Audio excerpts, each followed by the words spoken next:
kishte pezulluar ose ta kishte shkarkuar, do ta bënte ai. Fakti që nuk u bë dhe në funksion të hetimit, kjo masë është detyrueshme për hetimin, pra sepse nuk mundesh dot të qëndrosh ministre, kur në fakt unë jam akoma duke hetuar në lidhje me çfarë do lloj dokumentacioni që ke aty. Dhe varësit tuaj në një farë kuptimi janë të detyruar që të bëjnë atë që thua ti. Dakord, po a ka të drejtë në kuptimin Pavi, ka qenë detyruar është një masë e cila është e përligjur, sepse prishen provat, më është gjëja më elementare. Nuk mund të qëndrosh akoma në aty detyrë, madje ti vazhdon të bësh një vepër tjetër ndoshta penale.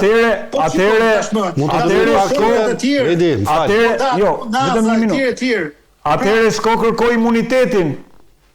Po pra, për imunitetin nëse do ishim një masë tjetër më të rëndë. Me karakter të parë, sepse gjykata kushtetuese në rastin e zotit Berisha, me vendimin numër 1 të vitit 2024, fatikisht e ka çmentuar faktin që për sa i përket daljes së shtetit, pra dalimi për lëvizje lirisht të shtetit dhe për masat e durim paraqitje, nuk janë masa të rënda që do duhet të kërkohet autorizim nga kuvendi. Dhe prandaj është konceptuar në këtë pikë, dhe unë mendoj që masa është proporcionale, më është gjëja më normale. Problemi është që këtu ta shkojnë deri në këtë pikë, saqë as nuk japin dorëheqjen, as nuk shkarkohen, dhe më pas ankohen dhe i bëjmë edhe avokatin sepse e ke pezulluar. Tani, parimi ndarjes pushteteve është histori pak më gjatë, po do t'ja lej pak rezultate se i kërkojnë pjesën. Vetëm këtë disa thema, zoti Thobi. Pjesa e fakteve, të cilat krijojnë dyshim në arsyeshëm, janë bisedat telefonike të faktuara që janë përdorues zonja Balloku dhe zoti Erviz Berberi, i cili ka qenë drejtori i RSH-s. Po. Tani, në këto biseda evidentohet ndërhyrja e zonjës Balloku dhe mos zhvillimi i lirë i procedurave të tenderimit, por është truk, pra që do të thotë ajo ndikon në lidhje me shpalljen e fituesve. Që në këtë moment, kur ti e shikon në mënyrë të drejtë për drejtë, siç është rasti i akuzës së re që ka të bëjë dhe me lotët e tjera të unazës së madhe, që është një nga investimet më të mëdha që shkon 450 milionë euro, zonja Fjali thotë vazhdo këngën. Shpalli sot hapjen e procedurës, shpall fituesin. Tani më fal, çfarë fakte dhe provë më e madhe të duhet për të marrë një person të pandehur dhe për ta pezulluar nga detyra? Jo. Po prit më fal. Se ke të drejti, se ky është debati. Po ti kur arrin të krijosh dyshim në arsyeshëm që nuk lejon ushtrimin e kompetencave në varësi të strukturave që ke në varësi, por ndryn vetë në gjitha strukturat, mjafton që të krijohet bindje që ti shkel ligjin. Çfarë duhet se nuk kërkon? Shikoj, nëse është njësoj si thua, kërkon heqjen e imunitetit. Është njësoj si thua, pavarësisht se pam videon. Imuniteti nuk e pezullon nga detyra. Po, heqja e imunitetit spezullon nga detyra, nuk ka lidhje imuniteti me detyrën. Mund të tiqet imuniteti dhe mund vazhdosh ushtrimin e detyrës. Heqja e imunitetit masa arresti. Ka ndodhur me zotin Basha, ishte hequr imuniteti, ka filluar procedimi, vazhdonte të ishte ministër. Atëherë, heqja e imunitetit masa arresti. Sepse jo gjithmonë plotësohen kushtet për masa arresti. Dgjoj. Se do të bëjmë një diferencim. E para punës, jemi përballë dy masave që janë krejtësisht ndryshme. Njëra është masë ndaluese, tjetra është masë plotësuese. Masa ndaluese, masa shtrënguese, është ajo që ka lidhje me mos lejimin për të lëvizur shtetit. Kjo është masë e vetme që i nënshtrohet atij që është rregulli mbi imunitetin. Ky do të ishte rasti kur ti këtë masën ja shtron diskutimin nëse cënon apo nuk cënon imunitetin. Masa plotësuese është një masë që jepet për të mos lejuar që të plotësohen disa kushte që janë ato që kanë lidhje me kryerjen e një vepre tjetër penale të ngjashme apo dëmtimin e provave. Më dëgjoj një sekondë. Po. Se këtu do bëjmë një krahasim. Ç'a ndodhi? Do krahasojmë dy raste. Do marrim rastin e zotit Velie dhe rastin e zonjës Balloku. Në rastin e zotit Velie, prokuroria kishte të pamundur pezullimin nga detyra, sepse ligji e ndalon. Ligji thotë shpërimish që ti nuk mund të aplikosh masën e pezullimit nga detyra për persona të cilët janë të zgjedhur sipas ligjit elektoral. Kupto kodin zgjedhor. Dhe kjo është rasti i kryetarit bashkisë.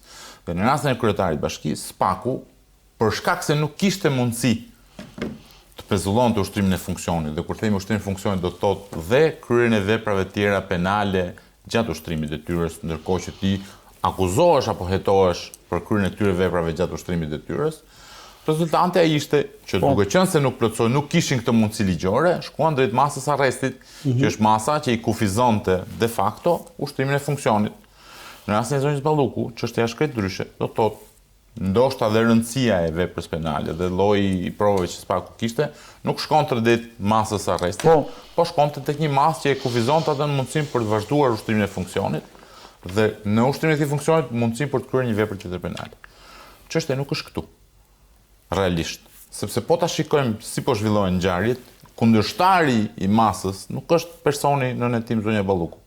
Është kryeministri. Po pse? Kush janë pretendimet e kryeministrit? Atëherë, e para punës kryeministri ka kaq informacione dhe kush është, le të themi, pretendimet e kryeministrit mund të jenë të dy llojshme. Do të thënë, lloji i parë pretendimet e kryeministrit është për treguar që po e mbron varcën e saj ndryshe nga çka bën me çdo varcës tjetër. Okej. Dhe pretendimi i dytë i kryeministrit, skenari i dytë mund të jetë që kryeministri po përpiqet të mbrojë veten nga ajo çka mund vinë në të ardhmen.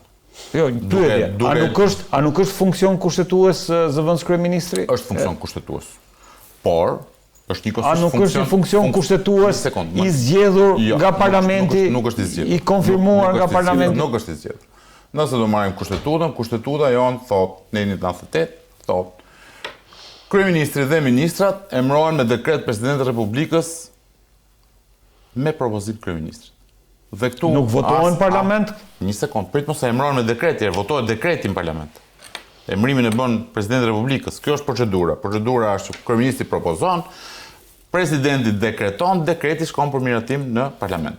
Që të kthehemi tani ta shpjegojmë problemin. Asnjë nga qytetarët shqiptar nuk ka votuar që Edi Rama të jetë kryeministër. Ka votuar që Edi Rama të jetë deputet. Po. Ka votuar që Partia Socialiste të ketë mundësinë për ta formsuar Këshillin e Ministrave, duke emëruar dhe kryeministrin, por nuk kanë votuar në ndonjë vend që të jetë Edi Rama kryeministër. Dhe për këtë arsye nuk është i zgjedhur sipas ligjit elektoral. Se këtë thot ligji. Ligji thot, nuk mund të pezullosh një funksion që zgjedhet sipas ligjit elektoral.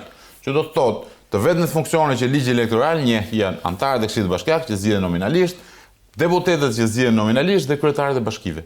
Kryeministri nuk është funksion i zgjedhur, është i votuar në parlament, por nuk është funksion i zgjedhur. Pra po thua që eventualisht mund edhe të pezullohet dhe kryeministri. Eventualisht po. Madje kryetari i bashkisë votohet dhe kryeministri nuk votohet. Po të puna për të zgjedhurit. Kjo na çon pikën që edhe kryeministri mund të pezullohet nesër me një vendim të shpallur. Absolutisht po. Absolutisht po, dhe do të shohim tash se me që kryeministri ka çorë çështën e kanë votuar shqiptarët Edi Ramën për kryeministër, në cilën dispozitë kushtetuese parashikohet e drejta e kryeministrit për të pezulluar një ministër. Po. Ka zero parashikim kushtetues. Pse? Sepse kryeministri është dhënë drejta për ta emëruar dhe për ta shkarkuar ministrin, jo për ta pezulluar. Çka do të thotë kjo? Do të thotë që kryeministri në raport me varcin e tij nuk vepron si një organ punëdhënës që unë pezuloj ty nga puna se unë jam punëdhënës jot. Të ministri është funksion politik, nuk është funksion i zgjedhur, është funksion politik mos u tridashur. Pyetja që shtrohet është çdo ndodhte në rast se personi në tim nuk do të ishte Belinda Bulluku, do të ishte Toni Gogu, që nuk është deputet. A do të vlente i njëjti parashikim? Një dhe dyta. Nëse do të bëjmë të hamëndësimin që nisemi me në 103.3 kushtetutës. Në 103.3 kushtetutës thotë që ministri gëzon të njëjtin imunitet si deputeti. Okej? Po kjo nuk është universale, ka një kështu imunitet pa kufizuar. Jo, mo do të kthehesh ajo që është parashikimi kushtetues për imunitetin e deputetit. Që do të thotë, ktheu dhe lexo në 173 kushtetutës, i cili thotë deputeti ka imunitet për dy gjëra. Nuk i nështrohet kontrollit personal dhe të banesës, një dhe dytë nuk privohet dot nga liria. Ky është tu kufizohet imuniteti i deputetit. Nuk do të thotë në asnjë vend që deputetit nuk mundet ti bësh gjithçka tjetër për post këtyre dy gjërave. Okej.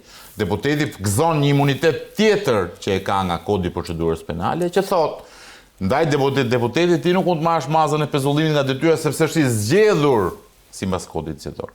Dhe këto janë tre imunitetet që ka deputeti. Tani Rezart, që ta bëjmë pak edhe si bashkëbisedim. Debati që ka lindur këtë kohë është pikërisht ajo që a mundet dot që një pushtet tjetër, qoftë edhe ky pushtet gjyqësor, pra, të mund të ketë mundësi që të ndërhyjnë në këtë, po themi në këtë mas, deri edhe në pezullimin e ushtrimit të funksionit të pushtetit ekzekutiv. Sepse mund të ndodhë që ndoshta edhe 5 ministra mund pezullohen. Nëse në bashkëpunim mund të kenë kryer vepra penale, caktuar dhe ka prova etj. Pra, a jemi në ato që po themi është një masë disproporcionale në kuptim të asaj se çfarë përfaqësojnë ministrat në kuptimin kushtetues? Pra ky është debat i madh. Pra, a ka një ndërhyrje të pushtetit gjyqësor në pushtetin ekzekutiv? Tasha që ta bëjmë më të thjesht për publikun. Kjo është pyetja. Mund ta zbresim një nivel më poshtë? Po. Thënë, Kryeministria ka në varësi të saj një sër institucionesh. Po. Që janë nomenklaturë drejt për drejt e kryeministrit ose e Këshillit të Ministrave. Marrim rastin hipotetik që prokuroria vendos pezulloj nga funksioni drejtorin i përgjithshëm kadastrës. A është kjo ndërhyrje në kompetencat e kryeministrit? Se logjika është e njëjtë. Në konceptin praktik, logjika është e njëjtë. Po drejtori i kadastrës nuk është funksion kushtetues. Drejtori i kadastrës nuk ka një funksion kushtetues. Absolutisht dakord. Por do të bëjmë një diferencë ndërmjet funksionin kushtetues që mbrohet me ligj. Kontenciozi kushtetues që duhet të shkojë në 98, në 103, në një farë kuptimi ka nevojë për një farë interpretim. Absolutisht, dëgjoj, është gjëja më e mirë që ka bërë kryeministri që ka çuar këtë çështje për interpretim gjykatë. Po pra, do të them. Absolutisht. Në më të mirat, në fund ditës do kemi një vendim sqarues gjykatës kushtetuese, do kemi një qëndrim interpretues raport me atë që është konflikti i kompetencave dhe do kuptojmë përfundimisht ku është gardi i kryeministrit dhe ku është gardi i prokurorisë. Këto do ta kuptojmë. Çështja që shtrohet është në optikën praktike të gjës. Që do të thotë, kush është momentin në cilin ky funksion i ministrit bëhet funksion kushtetues? Bëhet funksion kushtetues deri tek imuniteti apo është funksion kushtetues vetëm për sa i përket emërimit dhe shkarkimit? Sepse kjo është diskutimi. Sepse timori apo frika që është ose më mirë themi që në thojza kanë të gjithë këta të cilët trembën, është pikërisht fakti që jemi përpara një republike prokurorësh. Po, kjo është të drejtën nuk është se, shiko, edhe në qoftën e profesion ne jemi të tre. Por ama nëse do të zgjidhja, unë realisht do të preferoje një republik prokurorësh se sa një republik hajdutësh. Që ti biem dakord saj dhe e fundit fare. Pra, por ama ne nuk jemi për prevalenca qoftë edhe deri diku abuzive të një pushteti ndaj një tjetri. Në mënyrë absolute, unë besoj që kushtetuta, sidomos në 10 vjeçarin e parë, u pa që kishte një stabilitet i jashtëzakonshëm asë kohë, për sa i përket qoftë edhe këtyre rasteve atipike, ad hoc, sui generis, mund të quajmë si duam. Tashmë po na dalin situata se kur ndonjëherë më parë drejtësia nuk ishte shkuar në këtë fazë, pra. Kjo është arsyeja. Kur ndonjëherë nuk çojnë ndërmend. Drejtësia në asnjë rast nuk është në këtë nivel. Apo një ministër të vjen në akuzë. Dhe prandaj del e domosdoshme një interpretim qoftë edhe në aspektin kushtetues.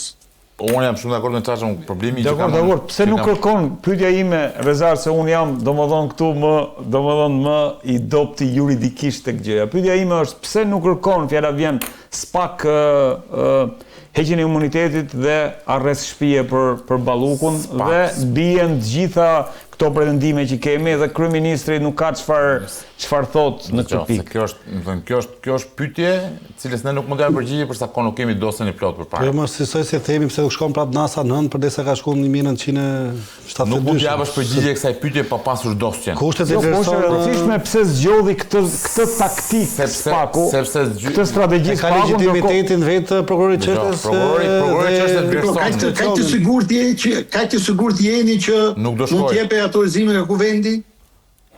Ai gjithë kyze. Po bravo, kjo është pyetja. Ale ka thënë Rama. Avokat falenderoj se më shpëtove. Zoti Çaça. Kjo është pyetja. E ka thënë zoti Rama që në momentin kur nuk dha autorizimin për zonjën Olta Xhaçka. Ka thënë të sjellin fakte dhe prova të cilat i lidhen në mënyrë drejt për drejt, ti dënojnë dhe pastaj heqet imuniteti. Heqja e imunitetit nuk ka më, ka thënë, pra s'kën.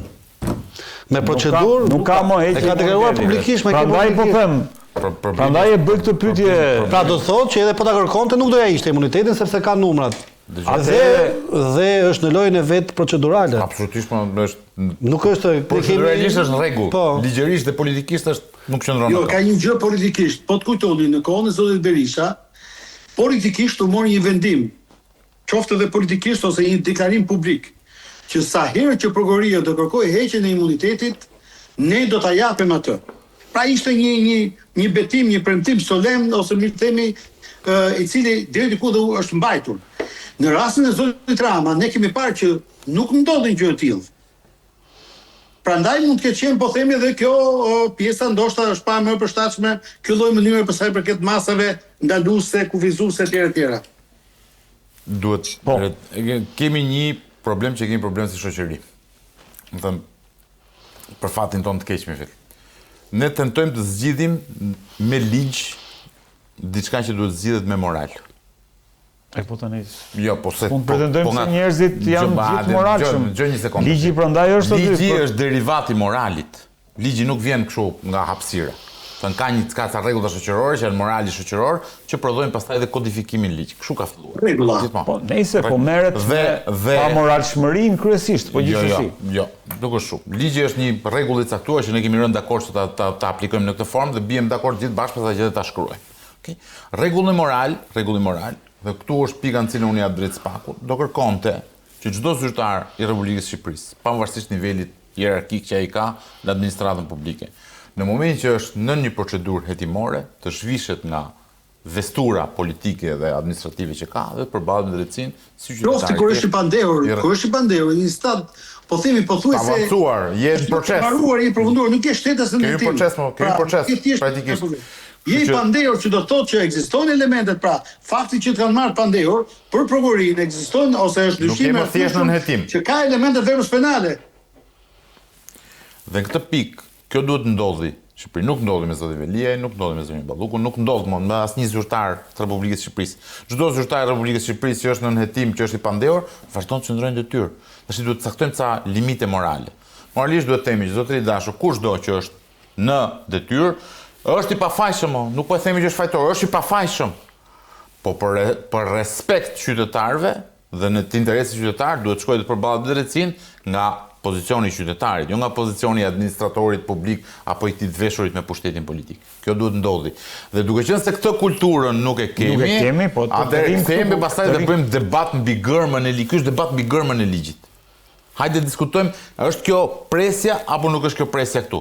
Sepse nëse do ta kishim të moralin, nuk ishim fare do të bëjmë këtë diskutim. Fal, do të sjell dy argumente, ka drejtë Reze.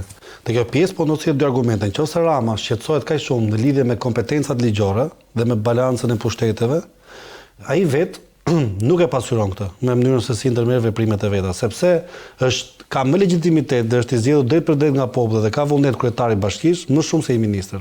Çfarë ndodhi? Zoti Rama ju imponua të gjithë këshilltarëve socialistë që ishin pjesë e Këshillit Bashkiak dhe ndërmori procedurën për shkarkimin e zotit Veliajt, gjë e cila u dekretua për të bërë zgjedhje dhe me mandatin e presidentit. Dhe gjykata kushtetuese me një gur vrau dy zogj, kurrizoi qoftë edhe vullnetin e zotit Rama dhe të Këshillit Bashkiak, i cili ishte në shkelje të ligjit dhe në shkelje të parimit të decentralizimit, që është parimi kryesor midis pushtetit qendror dhe pushtetit lokal. Dhe ishte komplet kundër normave të cilat janë norma kushtetuese. E para, e dyta, sot zoti Altin Dumani, kryetari i strukturës posaçme kundër korrupsionit dhe krimit të organizuar, ndodh në një vizitë në Bruksel. Në takim me prokuroren e përgjithshme të Brukselit dhe është i shoqëruar dhe nga zoti Olcan Çela, i cili është shefi i prokurorisë. Çfarë ka ndodhur? Në një deklaratë të dhënë për mediat atje dhe një deklaratë publike ka thënë që ne kemi pasur presione, sepse Spaku ka thënë është institucion i ri, cili ka 6 vjet dhe për 6 vjet s'mund të priten, ka thënë, gjërat që të ndodhin utopira, por ama këto 6 vite është bërë një punë shumë e mirë dhe ka thënë që në këtë punë që ne kemi bërë dhe në procedimet që ne kemi ndërmarrë, kemi pasur presion nga politika, media dhe krimi organizuar. Pra, prokurorëve të çështjeve të ndryshme ka thënë, janë bërë kërcënime nga politikan, nga media dhe nga antar ose shefa dhe bos të krimit organizuar. Çfarë tregon kjo? Tregon që nëse Spaku ndërmerr një procedim ndaj një funksionari i cili është funksionar politik, qoftë ky deputet, ministër apo drejtues i një drejtorie, politikanët të caktuar kanë ndërmarr nëpërmjet mesazheve, fjalëve ose mënyrave të tjera kërcënime ndaj prokurorit të çështjes. E para, e dyta, pushteti mediatik po ashtu ka ushtruar kërcënim ndaj tyre për shkak të një vullneti politik. Dhe për mos e futur të krimin organizuar, që kanë dalë dhe mesazhet ku një ish deputet i mazhorancës, i cili thotë narratish, i ka çuar një mesazh ku i thoshte unë i kam 50 milionë euro, po ti çfarë ke kur të marrësh mandatin. Dakor? Kështu që kur merret kjo logjika e idesë kush është i dobët, kush është i fortë, zotrin nuk është subjekti i dobët zëvendës kryeministra dhe ministra e infrastrukturës. Është prokurori i Spakut. Dhe nuk ka më fuqi më të madhe në kuptimin e funksionit ose të ndikimit pushtetit një prokuror më shumë se sa një funksionar publik. Atëherë çfarë ndodh? Në mënyrën që ti të respektosh ligjin dhe atë që përfaqëson, prokurori ose gjykata duhet të shkojë si qytetar i zakonshëm. Kaq e thjeshtë është.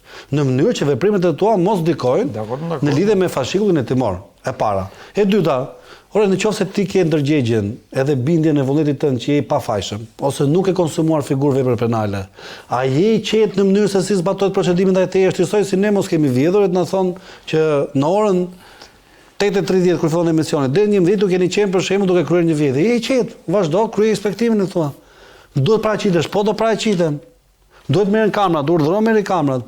Në moment që ti fillon kundërshton, sepse meqense ne këtu folëm edhe për të ndërmarrë emra autoritetesh, e di kush është ka qenë